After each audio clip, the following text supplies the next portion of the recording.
शाहिद खाकान अब्बासी ज़ाहिर हिकिड़ो वॾो झांझीदा सियासतदान आहे, पुराणो पाण प्राइम मिनिस्टर रहियो ऐं नवाज़ शरीफ़ जो वेझो दोस्त रहियो, तमामु दोस्त रहियो, ठीकु आहे। ऐं संदसि वालिद बि ज़ियाउलक वारे दौर में इस्टाब्लिशमेंट जे वेझो रहियो, त हिननि जी इस्टाब्लिशमेंट सां बि वेझड़ाइप रही आहे। त हू इहा ॻाल्हि सम्झे पियो, जेका ॻाल्हि पाण जहिड़े घटि अकल घटि तजुर्बेकार माण्हुनि खे बि अचे पई, त जेका हीअ चूचू जो मुरबो ठहंदी, हू PDM सरकार त उन महिल इस्टाब्लिशमेंट खे बि हर सूरत ख़ान खे रोकणो हो, हटाइणो बि हो, रखिणो बि हो, ऐं हिननि खे बि ख़ान जी दुश्मनी में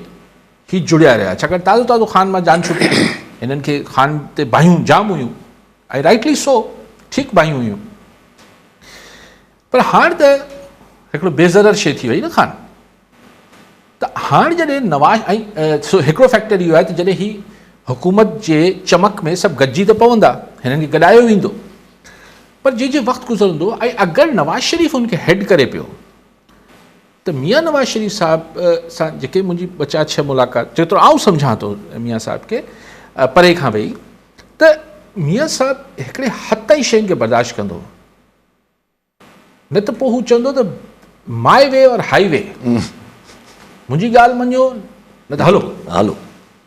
सो मियां साहिब में हू जेको नज़रियातीपणो आहे, उहो करे करे एतिरो शदीद जाॻंदो आहे जो पोइ ओॾी महिल हू कंहिं शइ जी परवाह न कंदो आहे। हिन ॻाल्हि में ईअं आहे मियां नवाज़ शरीफ़। त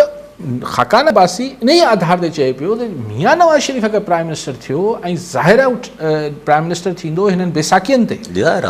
त बैसाखियूं जेके आहिनि उहे छिकण शुरू थींदियूं, वरी किसो कोन हलंदो। ऐं शायदि इन करे खाकान अब्बासी हिन दफ़े इलेक्शन विढ़े बि नथो विढ़े।